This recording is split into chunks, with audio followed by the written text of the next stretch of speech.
Welcome students. इस lecture से हम लोग बेसिक मैथमेटिक्स के फॉर फिजिक्स की सीरीज़ को चालू करने वाले हैं और इसमें आज हम लोग ट्रिगोनोमेट्री के बारे में जानेंगे। बेसिक मैथमेटिक्स फॉर फिजिक्स एक बहुत ही इंपॉर्टेंट चैप्टर है क्योंकि बेसिक मैथ्स को फिजिक्स की लैंग्वेज कहा गया है। और जब तक आप लोगों को ये बेसिक मैथ्स के ऊपर अच्छी कमांड नहीं आएगा, आगे की जो भी चैप्टर्स है such as vectors, Newton's laws of motion, rotational mechanics, electrostatics, electrodynamics, ये सब समझने में बहुत दिक्कत होने वाला है। तो इसीलिए इस चैप्टर को बहुत ही सीरियसली लीजिए और बेसिक मैथमेटिक्स के ऊपर एक अच्छी कमांड ग्रास्प करने की कोशिश कीजिए। So without wasting any time let's start with trigonometry. तो व्हाट इज ट्रिगोनोमेट्री? तो जैसे कि यहाँ पे लिखा है कि it is that branch of mathematics जो deals with relationship between the sides and angles of triangles. तो ये हो गया एक ट्रायंगल जिसका वर्टेक्स है ए, बी और सी। कोरिस्पॉन्डिंगली इसके साइड्स का क्या नेम, कैसे नेमिंग करते हैं हम लोग? ये जो वर्टेक्स है इसके ऑपोजिट वाले साइड को हम लोग ए बोलते हैं, इसको बी बोलेंगे, इसको सी बोलेंगे। तो ट्रिगोनोमेट्री क्या करता है, ये एंगल्स जो भी है इसको इन साइड से रिलेट करता है और जो रेशियोज होते हैं ट्रिगोनोमेट्री के वो स्पेसिफिकली हम लोग राइट एंगल ट्रायंगल्स के थ्रू ही डिफाइन करते हैं। तो क्योंकि ट्रिगोनोमेट्री में स्टडी ऑफ एंगल इन्वॉल्व है, अभी हम लोग कंसेप्ट ऑफ एंगल के बारे में डिस्कस करेंगे। तो as you can see here, यहाँ पे एंगल का क्या डिफिनेशन क्या लिखा है, it is inclination between two lines और डेज। और अगर इंक्लिनेशन होगा तो intersect at a single point, जिसके हम लोग वर्टेक्स कहते हैं। तो यहाँ पे देखिए, यहाँ पे दो लाइन्स है L1 और L2। These are as if they are railway lines जो कि पैरेलली चलते हैं।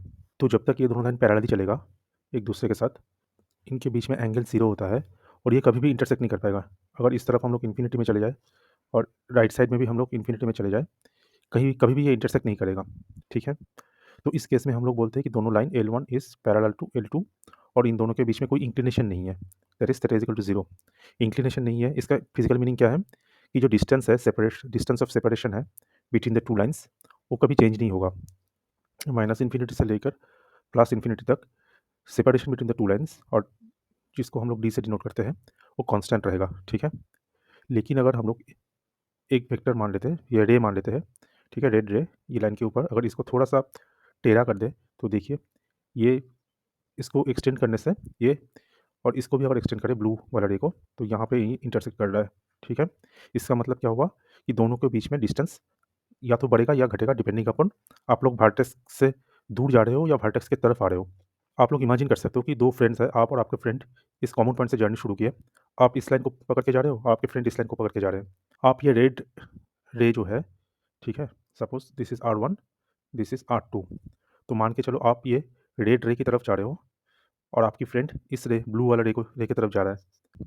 तो ऐसे में क्या होगा, जैसे जैसे आप आगे बढ़ते जाओगे आपके बीच में सेपरेशन बढ़ता जाएगा। ठीक है, तो यही है एंगल का इफेक्ट।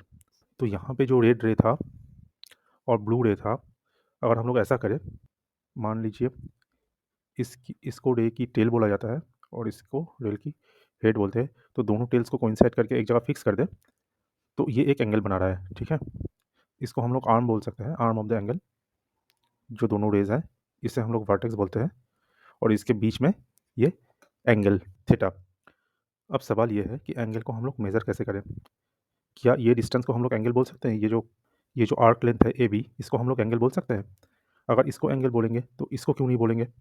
ठीक है, मान लीजिए एक और आर्क है A1 B1, इसको क्यों नहीं बोलेंगे? या यहाँ से एक और आर्क ड्रॉ कर लेते हैं, ठीक है, आर्क लेंथ A2 B2, इसको क्यों नहीं बोलेंगे? तो इसका मतलब आर्क लेंथ हम लोग का एंगल नहीं है। तो एंगल को समझने के लिए हम लोग नीचे ये डायग्राम्स देखते हैं। तो मान लीजिए हम लोग के पास 3 सर्कल है कॉन्सेंट्रिक, ये हो गया C1, ये हो गया C2 और ये हो गया C3, और 2 रेज़ है, ये हो गया R1, ये हो गया R2। अब आप मान लीजिए सर्कल के सेंटर से ये रे 1 बराबर चलने लगे। ठीक है, ये एक रास्ता मान लीजिए, ये एक दूसरा रोड मान लीजिए। ठीक है, यहाँ आने के बाद आपको समझ में आ रहा है कि आपने गलत रास्ता ले लिया, तो अब C1 सर्कल पकड़ के ये R2 की तरफ, रोड 2 की तरफ चलने लगे। तो यहाँ पे आप कितना आर्क डिस्टेंस ट्रैवल करोगे? S1, जो यहाँ पे दिखाया हुआ है। ठीक है, ये रहा S1, ये एक्सैजरेटेड विज़न है। ठीक है, ये R1 हो गया, ये R2 हो गया। अब अगर मान के चलो यहाँ पे आपको पता चला कि आपने गलत रास्ता चुना है और ये ब्लू लाइन बराबर जाके आप R2 तक पहुँचना चाहो, तो आपको S2 डिस्टेंस ट्रैवल करना पड़ेगा। ठीक है, और अगर इस रास्ते से आप R1 से R2 तक जाना चाहते हो तो आपको S3 डिस्टेंस ट्रैवल करना पड़ेगा। अब ऑरिजिन से यहाँ का डिस्टेंस मान लेते हैं कि रेडियस R1 है। ठीक है, सर्कल वर्ड का रेडियस है R1, सर्कल 2 का रेडियस है R2 और सर्कल 3 का रेडियस है R3। तो ये दोनों फिगर से हम लोग को क्या दिख रहा है कि अगर हम लोग का एंगल थीटा या दोनों रे का इंक्लिनेशन कांस्टेंट रहता है, तो अगर रेडियस बढ़ता है तो आर्क लेंथ भी बढ़ेगा, ठीक है? रेडियस R1 पे अगर हो तो आपको S1 डिस्टेंस ट्रैवल करना पड़ रहा है। रेडियस R2 पे अगर आप हो तो आपको S2 डिस्टेंस ट्रैवल करना पड़ रहा है और अगर आप R3 पे हो तो आपको S3 डिस्टेंस ट्रैवल करना पड़ रहा है, ठीक है? ये और यहाँ पे क्लियरली विजिबल है कि S3 is greater than S2 is greater than S1 और R3 is greater than R2 is greater than R1।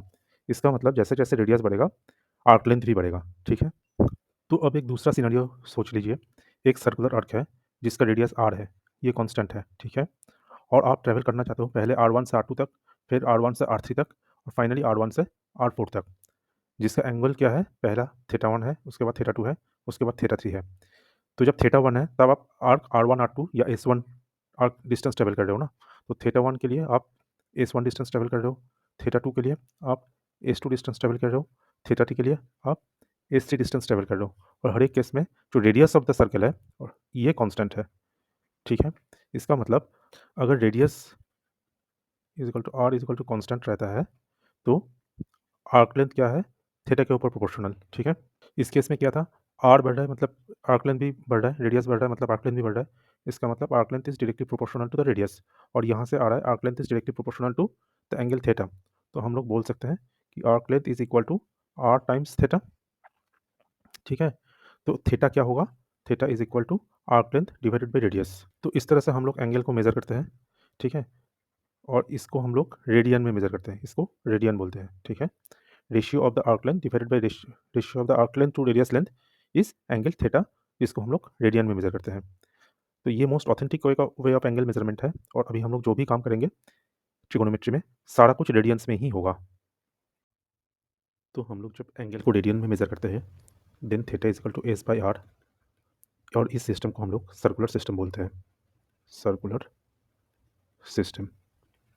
In addition to this एक और सिस्टम है जिसे हम लोग सेक्साजेसिमल सिस्टम बोलते हैं, सेक्साजेसिमल सिस्टम। और इसमें एंगल को डिग्रीज़ में मेज़र किया जाता है और आप लोग यहाँ पे देखोगे तो यहाँ पे 0 से यहाँ से शुरू होके घूम के सीधा जब यहाँ तक आता है तो 360 डिग्री बनाता है ये, ठीक है? इसमें 360 डिग्री से अभी ये जो आर्क लेंथ है एस, ये यहाँ पे थीटा एंगल को इंक्लूड कर रहा है ना, तो टोटल सर्कल यहाँ पे ये जो एंगल है ये कितना एंगल इंक्लूड करेगा? ए बी आर्क जो है इसका आर्क लेंथ कितना है? एस, ठीक है? तो टोटल सर्कल का आर्क लेंथ कितना होगा? टोटल सर्कल का this is equal to 2 pi R. तो फिर टोटल एक फुल रेवोल्यूशन में कितना एंगल इंक्लूड करेगा? That is 2 pi R divided by R, that is 2 pi radian. तो इसका मतलब क्या हुआ यहाँ पे? डिग्री में हम लोग जब मेज़र करते हैं तो टोटल एंगल हो जाता है 360 डिग्री और जब रेडियंस में मेज़र करते हैं तो टोटल एंगल होता है 2 पाई रेडियन। दोनों सेम ही होना चाहिए ना? तो इसका मतलब क्या हुआ कि 2 pi radian is equal to 360 degree और pi radian is equal to 180 degree. तो ये बहुत ज़्यादा ज़रूरी रिलेशन है और ये आप लोगों को रटा होना चाहिए एकदम। You should memorize this formula, this relationship by heart, क्योंकि हर मोड पे ये कन्वर्शन हम लोगों को यूज़ करना है। याद रखिए ट्रिगोनोमेट्री पे हम लोग जब भी काम करेंगे मोस्टली हम लोग रेडियंस में ही काम करेंगे। तो अगर डिग्री में एंगल दिया हुआ है तो इसको रेडियन में कन्वर्ट करना पड़ेगा।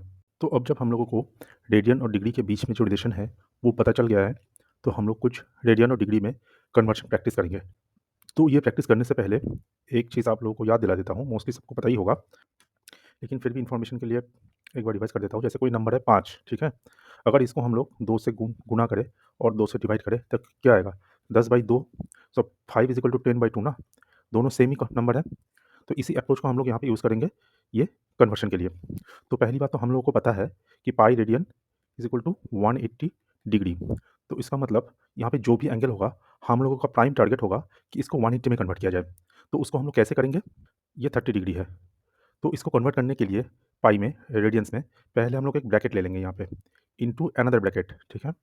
अब 30, अब इसके साथ क्या मल्टीप्लाई करें या डिवाइड करें ताकि ये 180 आ जाए? तो ऑब्वियस बात है कि अगर 6 से इसको मल्टीप्लाई करेंगे तो 180 आ जाएगा। तो यहाँ पे हम लोग 6 से डिवाइड कर देंगे। तो क्या आ जाएगा? 1/6 इंटू 180 डिग्री। अब 180 डिग्री क्या है? पाई रेडियन है, तो इसको हम लोग बोल देंगे पाई बाई 6 रेड्स। अब मान लो हम लोग के पास 45 डिग्री है, तो इसके लिए फिर से एक ब्रैकेट, इनिशियल एक ब्रैकेट कर लेंगे और यहाँ पे एक और ब्रैकेट कर लेंगे 45। इसको क्या क्या कौन सा फैक्टर मल्टीप्लाई करने से 180 डिग्री हो जाएगा, 45 डिग्री। ठीक है, पहले हम लोग 2 से मल्टीप्लाई करेंगे तो 90 हो जाएगा, तो यहाँ पे 2 से डिवाइड कर देंगे। अब 90 हो गया, 90 के साथ कितना कितना मल्टीप्लाई करना है, और एक 2 मल्टीप्लाई करना है, तो यहाँ पे और एक 2 मल्टीप्लाई कर देंगे।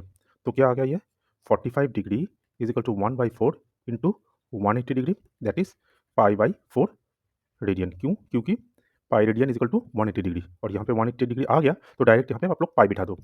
ठीक उसी तरीके से जैसे आप लोगों को 60 डिग्री कन्वर्ट करना है, तो कैसे करोगे, पहले एक ब्रैकेट ये लिख लो सिंबल, और यहाँ पे 60 इंटू यहाँ पे कितना मल्टीप्लाई करना है ताकि ये 180 हो जाए, 3 से मल्टीप्लाई करना है और यहाँ से 3 से डिवाइड कर देना है। That means 60 degree is equal to ये 180 हो चुका है, तो π/3 रेड्स। ठीक है, तो अब हम लोग देखेंगे कि 135 डिग्री अगर है तो इसको हम लोग कैसे रेडियंस में कन्वर्ट कर सकते हैं। तो इसके लिए एज यूजुअल पहले एक ब्रैकेट लेंगे इंटू अनदर ब्रैकेट, ठीक है, और यहाँ पे 135 लिख लेंगे। अब देखिए यहाँ पे अब बहुत ऑब्वियसली पता नहीं चल रहा है कि इसमें कौन सा फैक्टर मल्टीप्लाई या डिवाइड करने से 180 आएगा। जब इसमें थोड़ा सा दिक्कत है पता करने में कि कौन सा फैक्टर मल्टीप्लाई या डिवाइड करने से 180 आएगा, तो आप लोग सीधा यहाँ पे 180 डिवाइड कर दो और यहाँ पे 180 मल्टीप्लाई कर दो। ठीक है, तो ये हो गया पाई रेडियन। अब आपको सब ये फैक्टर निकालना है, तो ये फैक्टर निकालने के लिए क्या करेंगे, पहले 3 से इसको ये करो, कॉमन फैक्टर है 3, तो 3 4 12, 1 3 5 15, और यहाँ पे 60, और अगर 15 से इसको करें तो 3 divided by 4, that means 135 degree is equal to 180 degree into 3/4 और 3π/4 रेडियंस। ठीक उसी तरीके से अब हम लोग 240 डिग्री पे ट्राई करेंगे। क्या होगा, पहले एक ब्रैकेट लिख लो इंटू अनदर ब्रैकेट 240।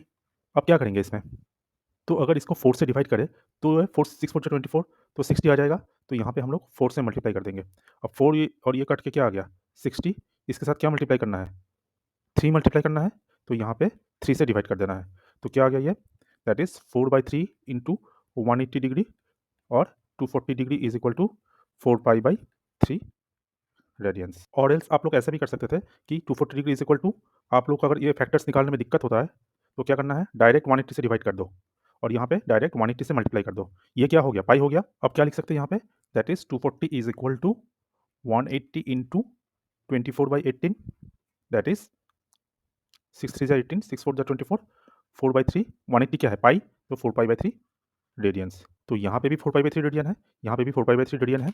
तो आप लोग को कौन सा कंफर्टेबल होगा, इस साइड में फैक्टर लेना आसान होगा या इस साइड में फैक्टर लेना आसान होगा, वो आप लोग अपने कन्वीनियंस के हिसाब से देख लेना और उस हिसाब से बिठा के तुरंत कैलकुलेट कर लेना। ठीक है, तो आई होप या डिग्री टू रेडियन जो कन्वर्शन है वो आप लोगों को क्लियर हो गया। ओके, अभी हम लोग रेडियन टू डिग्री अगर कन्वर्ट करना है तो कैसे करेंगे, जैसे यहाँ पे है 2π/3, हम लोग को पता है कि pi radian is equal to 180 degree, तो इसमें और कुछ भी नहीं करना है, सिर्फ पाई की जगह 180 बिठा देना है। तो ये क्या हो जाएगा 3 6 18, दैट इज 120 डिग्री। 4π/6 मतलब 4/6 इंटू 180, 6 3 18, दैट इज 120 डिग्री। सिमिलरली π/5 कितना होगा, 180/5 इज इक्वल टू 36 डिग्री, और 7π/6 मतलब 7 इंटू 180/6, दैट इज 210 डिग्री। तो ये कंपेरेटिवली ईजी है कंपेयर टू, मतलब pi to degree conversion comparatively easy है, डिग्री टू पाई कन्वर्शन थोड़ा सा मुश्किल होता है। ठीक है, तो this is just for demonstration, आप लोग थोड़ा सा प्रैक्टिस करोगे तो सारा चीज़ क्लियर हो जाएगा और भी अच्छे से। तो यहाँ पे तो हम लोग रेडियन डिग्री और रेडियन का इंटर कन्वर्शन देख लिए। अब एक कॉमन क्वेश्चन रहता है स्टूडेंट्स के माइंड में कि डिग्री कब यूज़ करें और रेडियंस कब यूज़ करें। तो एक बात हमेशा ध्यान में रखना बच्चों कि जब एंगल इंडिपेंडेंटली रहेगा, ठीक है, इसका डेफिनेशन ही है एज/आर, और इसे हम लोग रेडियन में मेजर करते हैं। तो जब एंगल इंडिपेंडेंटली रहेगा इसे हमेशा रेडियन में एक्सप्रेस करना आप लोग, ठीक है। तो और जब एंगल ट्रिगोनोमेट्रिक रेशियो के साथ रहेगा, जैसे साइन थीटा हो गया, कॉस थीटा हो गया, टैन थीटा हो गया, तो in this case it doesn't matter कि आप डिग्री में मेजर कर रहे हो या रेडियन में मेजर कर रहे हो, इट डजंट मैटर, ये हमेशा सेम रहेगा। For example sine of 30 degree, इसे आप लोग साइन ऑफ π/6 भी लिख सकते हो और दोनों हाफ आएगा। अगर आप लोग कैलकुलेटर में देखोगे तो वहाँ पे एक डिग्री मोड रहता है और एक रेडियन मोड रहता है। ठीक है, तो जब जैसे आप लोग साइन ऑफ 30 डिग्री इसे कैलकुलेट करोगे, इसे डिग्री मोड में कैलकुलेट करना पड़ेगा, और अगर साइन ऑफ π/6 को कैलकुलेट करोगे तो इसको रेडियन मोड में कैलकुलेट करना पड़ेगा। लेकिन क्योंकि आप लोग मैनुअली इसको कैलकुलेट करोगे और आप लोगों को पता ही है ये हाफ है, तो ये इतना मैटर नहीं करेगा। लेकिन जब थीटा इंडिपेंडेंट रहेगा तो ऐसा expressions, for example F of theta is equal to theta into sine of theta, तो यहाँ पे आप थीटा कुछ भी बिठाओ, डिग्री या रेडियन डजेंट मैटर, लेकिन यहाँ पे आपको हमेशा रेडियन में ही बिठाना पड़ेगा। ठीक है, तो अगर theta is equal to 30 degree के लिए ये पूछा जाता है कि what is F theta is equal to theta into sine of theta, तो आप कैसे लिखोगे? तो इसको 30 degree into sine of 30 degree मत लिखना, ये गलत होगा, ठीक है? तो इसके लिखने का सही तरीका क्या होगा? तो F of theta will be, इसको पहले कन्वर्ट कर लो रेडियंस में, दैट इज़ पाई/6 रेडियंस इंटू, अब इसको आप साइन 30 भी लिख सकते हो और ऐसे भी लिख सकते हो, पाई/6 इंटू साइन ऑफ पाई/6। इन आइदर केस ये कैलकुलेट होके हाफ आएगा, तो फिर फाइनल वैल्यू क्या आएगा? F of theta is equal to पाई/6 इंटू 1/2 इज इक्वल टू पाई/12। इस बात को आप लोग हमेशा ध्यान रखना, क्योंकि थीटा को हम लोग डिफाइन ही ऐसे किया है कि एस/आर, तो ये हमेशा थीटा को हम लोग रेडियन में मेजर करेंगे जब भी ट्रिगोनोमेट्री से हम लोग काम करेंगे, ठीक है? इसी कारण से मान लीजिए आप लोग कैलकुलेटर का इस्तेमाल करके साइन ऑफ थीटा कैलकुलेट कर रहे हो आप लोग, तो जब theta is equal to 30 degree, degree में आप लोग जब इनपुट करोगे तब ये इंश्योर कर लेना कि कैलकुलेटर डिग्री मोड में है, डिग्री मोड, ठीक है? और जब थीटा इज इक्वल टू पाई/6 रेडियंस में डालोगे तो ये इंश्योर करना होगा कि कैलकुलेटर रेडियन मोड में है, ठीक है? नहीं तो आंसर गलत आ जाएगा। आप लोग अगर डिग्री मोड में पाई/6 एंटर करोगे या रेडियन मोड में 30 डिग्री एंटर करोगे तो सारा आंसर उलट-पुलट आ जाएगा। तो इस बात का आप लोग ध्यान रखना। कैसियो के सारे मॉडर्न जो कैलकुलेटर्स है, जैसे 991 ईएस, 991 एमएस, तो उसमें डिग्री और रेडियन मोड रहता ही है। आप लोग थोड़ा-सा देख लेना इसको। तो आप लोगों में से बहुतों के मन में ये सवाल ज़रूर आ सकता है कि सर अब रेडियंस अगर सफिशिएंट है, क्योंकि हम लोग थीटा इज इक्वल टू एस/आर ऐसे ही एंगल्स को डिफाइन करते हैं और इसको हम लोग रेडियन बोलते हैं, और ये अगर सफिशिएंट है तो फिर डिग्री की ज़रूरत ही क्या है? Why do we need degrees? ठीक है? तो ये क्या है ना, रेडियन एक बहुत बड़ा यूनिट है और अगर हम लोग को छोटा एंगल मेज़र करना है तो रेडियंस यूज़ करने से बहुत दिक्कत आ सकता है। तो इसको डेमोंस्ट्रेट करने के लिए हम लोग फिर से वो रिलेशन ले लेते हैं, pi radian is equal to 180 degree, that means 1 degree is equal to पाई/180 radians, which is equal to 0.0175 radians, ठीक है? तो ये इतना छोटा एंगल, अगर आपको किसी प्रोटेक्टर में मान लीजिए ऐसा कुछ इंस्ट्रूमेंट डिवाइस करना हो, जिसमें 1 डिग्री या 1.5 डिग्री या 0.5 डिग्री मेज़र करना हो, तो फिर ये इंस्ट्रूमेंट इतना मतलब छोटा-छोटा डिवीज़न वाला इंस्ट्रूमेंट क्रिएट करना ही बड़ा मुश्किल काम है। इसके लिए हम लोग क्या किए, सर्कल को 360 पार्ट्स में डिवाइड कर दिए। अब 360 क्या है, ये कि हाइली कॉम्पोजिट नंबर है। इसमें नंबर ऑफ फैक्टर्स बहुत रहता है और ये डिवीज़न से हम लोग का जो रिक्वायरमेंट है, वो फुलफिल हो जाता है छोटा एंगल मेज़र करने के लिए। अब ये छोटा एंगल कहाँ-कहाँ मेज़र होता है? अगर आप लोग ये पूछते हो, तो ऐसे बहुत से जगह है, मैकेनिकल इक्विपमेंट होता है ना, मान लीजिए टरबाइन हो गया, बियरिंग हो गया, ठीक है? तो इसका जो अलाइनमेंट है, कोई भी रोटेटिंग पार्ट्स हो गया, ठीक है? रोटेटिंग पार्ट्स, इसको बैलेंस करने के लिए बैलेंसिंग जिसमें छोटा-छोटा एंगल मेज़र करना पड़ता है, ठीक है? 1 डिग्री, 0.5 डिग्री, 2 डिग्री, तो इसके लिए बहुत सारे जो इंस्ट्रूमेंट डिवाइस करते हैं, उसको हम लोग डिग्रीज़ में, जो इंस्ट्रूमेंट्स हम लोग तैयार करते हैं, तो उसमें मेज़रमेंट हम लोग डिग्रीज़ में लेते हैं, ताकि छोटा एंगल आराम से मेज़र कर पाएँ। तो छोटा एंगल तो ठीक है, हम लोग डिग्रीज़ में यूज़ करते हैं और बड़ा एंगल हम लोग रेडियन में कर सकते हैं। तो रेडियन का भी एक अलग ख़ास बात है और एक स्पेशल प्रॉपर्टी है, और ये समझाने के लिए एक एग्जांपल ले लेते हैं। तो मान लीजिए आप लोग का एक एंसेस्ट्रल प्रॉपर्टी है, जो कि एक सर्कल की फॉर्म में है और ये r is equal to some, मान लीजिए 700 मीटर या 750 मीटर, ऐसा कुछ यूनिट है, ठीक है? Which is not equal to 1, ठीक है? अब आपको बोला गया है कि यहाँ पे आप लोगों को इस ज़मीन में 1 रेडियन एंगल करके जितना ज़मीन है, वो आप लोग का है, वो आप ले लो, बाकी सब दूसरों में डिवाइडेड हो जाएगा। तो ये आप, अगर आपके पास कोई मेजरिंग इंस्ट्रूमेंट ना हो, तो आप कैसे कैलकुलेट कर सकते हो? तो उस केस में आप देखिए, जो हम लोग का डिफाइनिंग रिलेशनशिप था, theta is equal to S R, ठीक है? अब अगर r is equal to 1 unit हो गया, मान लीजिए 1 मीटर या 1 सेंटीमीटर जो भी हो, तो ये r इज़ इक्वल टू 1 हो गया ना, तो हम लोग का थीटा क्या हो गया? Theta is equal to s। तो मान लीजिए हम लोग पहले क्या करेंगे, सेंटर से एक रस्सी बाँध के, यहाँ पे एक और कॉम्पास की तरह, जैसे होता है ना कॉम्पास, आप लोग यूज़ किए होंगे जियोमेट्री में 8, 9, 10 स्टैंडर्ड में। तो यहाँ पे एक वर्टिकल कोई कुछ ज़मीन के अंदर कोई पोल गाड़ के, फिर यहाँ पे एक 1 मीटर का लेंथ लेके, ये एक आर्क हम लोग, जो रेड आर्क दिख रहा है 1 मीटर का एक रेड आर्क हम लोग खींच लेते हैं।